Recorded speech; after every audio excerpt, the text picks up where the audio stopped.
The Wildcats found a much-needed win this past weekend against Washington, racking up the board in great fashion. But this weekend they take on USC, a team filled with talent. There has been much talk about receivers this past season, and it might just make the difference for Arizona on Saturday. A lot of our players, even though they weren't recruited by them, probably know or played against a lot of their players in high school, so they know how talented they are. And our guys should be excited to play. It's a great challenge, but as I mentioned earlier to them, it's also a great opportunity.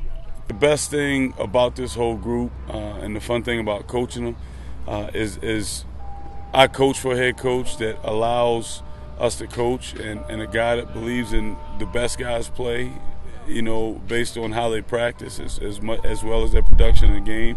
So I think each of these kids understand that if they work hard, at some point they're going to get an opportunity. And I always tell them, when you get your opportunity, be ready and you make the best of it. And I think each and every one of them have done that. And I would venture to say probably all 10 of the guys that travel have all played at some point this season. Obviously, Dan and Austin have played a lot of snaps, but we're trying to keep guys developing so that you can get those guys in and out. But like we said, we want to coach everybody the same so that there's no drop-off when you start moving guys around. I like that because the coaches they're not favoring nobody. Like, the best man is going to play.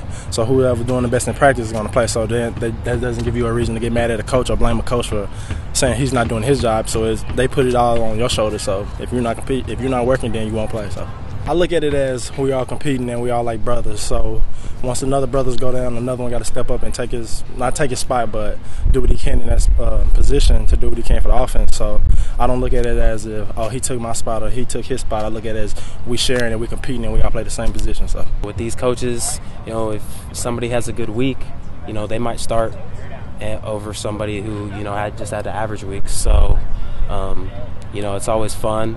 It always keeps things entertaining, but it doesn't change, any of our friendships. We're always laughing with each other. We're always real chill. So, we go in for each other when, certain people are tired. So, it's just good. It's a good thing. When you got that many different type of players that could be elusive in that position, which is why the slide is the main position in offense, then it's pretty good. I told them, I think I'm biased. I think you're in a better place, and I'm sure the SC players think they're in a better place. But I think it should be a great challenge for them, and they understand that.